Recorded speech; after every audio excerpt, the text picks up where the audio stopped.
We belong to each other as a collaboration with Engineering Ministries International for this year's Seattle Design Festival. For our second session of this series, we are focusing on the topics of our mind and mental health. Sit comfortably and close your eyes and gaze into the darkness as into an open sky. You may notice that it's not quite dark.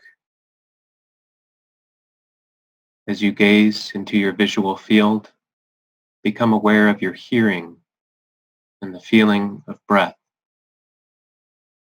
Now, imagine yourself sitting on a rough concrete bench on a warm, humid day. Beneath your feet, patches of crabgrass roll down the gentle slope into a wide, silty river, the mighty Mekong.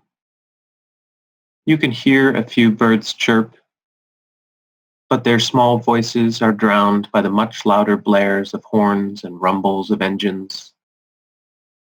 The sounds of the city behind you may not seem like a source of peace, but to you, they represent people. Your neighbors, your friends, your co-workers, your family. The sounds remind you that you are not alone. There are always people there to talk with, to share with, and to find solace. As you look out over the river, you hear the grass rustle as somebody approaches and sits beside you. It's a young man named Reatrey, who grew up near this bench in Phnom Penh, the capital city of Cambodia. You strike up a conversation, and he shares a bit of his story.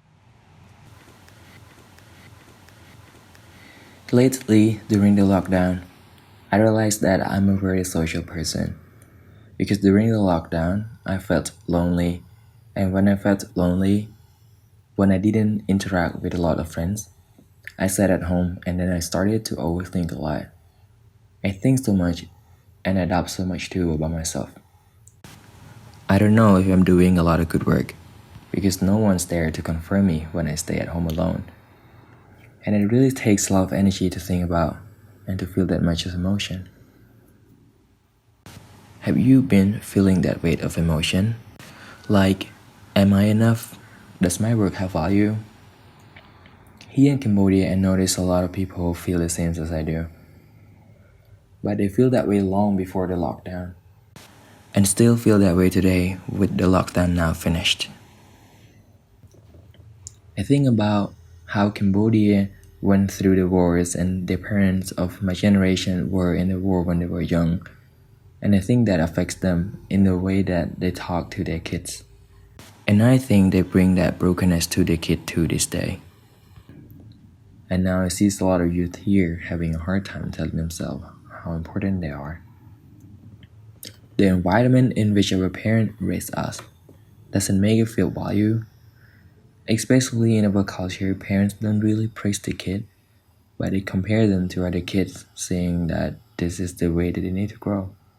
And the act of doing that makes the kid feel they're not good enough.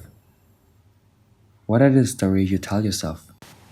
And whose story do you listen to? When I listen to my friend, they don't say they're not good enough, but just the way they describe about their problem, it sounds like they don't understand how valued they are. We were taught growing up that a man is supposed to be strong and not supposed to share at all. And even if we share about our feeling, we have to act strong. Facebook culture is really big in Cambodia. It's like the big source that you can get information from because you can't really trust the news from other sources, including TV show. So it's like a big place that people like more than TV show.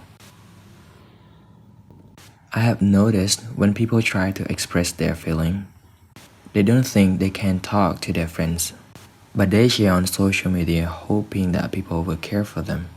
But instead, we judge the person by their lack of maturity. Over time, I see those feelings lead to a lot of suicides. Many in our culture, we don't believe in depression. we don't really think people who have depression are a victim. Instead, we just feel that they don't care about themselves. I see this with drinking too. I talk with my friends and I'm trying to understand why they go out for drinking. And one of them said that when you drink, you can say what is on your mind.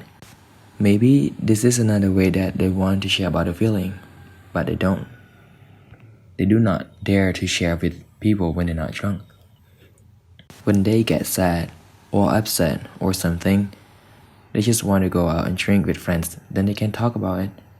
But saying your feeling during a party, I don't think this is something that will help you that much.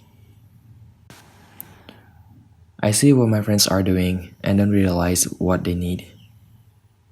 They think that drinking is just something fun to do on a weekend, but actually there's also some brokenness in there that make them feel that they need someone to talk to. Many of us don't think that counseling is a good thing. Or maybe we don't know yet. A lot of us don't know how counseling works. People don't share about their feeling because they find it hard to trust the person that they're talking to, and also they don't recognize that they have a problem. So at church, they teach us to know that we have problems, that we are broken people, and then it helps us a lot to start to recognize that we need help. Society keeps telling us that it is weak to share our feeling, but can we see there is strength in our weakness? The more you share about your feelings, the more maturity that you have. You are a strong person by sharing about your feelings. There's strength in sharing your feelings. There's strength in our vulnerability. Every time when I share, when I think I am weak by sharing my feelings, I realize that we are broken and we need each other. Picture the face of the person that you regularly share your struggle with, your real struggles, or imagine the face of the person you want to ask for help, to talk with face to face. Realize that in order to truly feel like we belong at all, we must first belong to each other.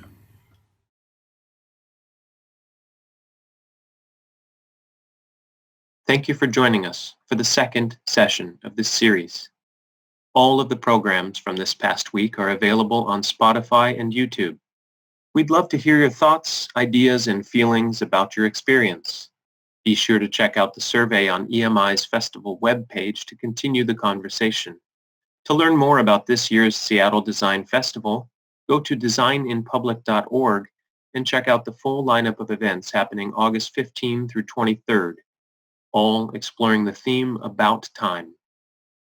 EMI is a nonprofit Christian development organization that brings together teams of volunteer architects, engineers, surveyors, and construction managers.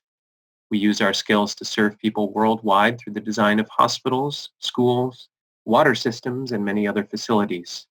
Check out the opportunities and adventures listed on our website and reach out to us today. Together, we are designing a world of hope.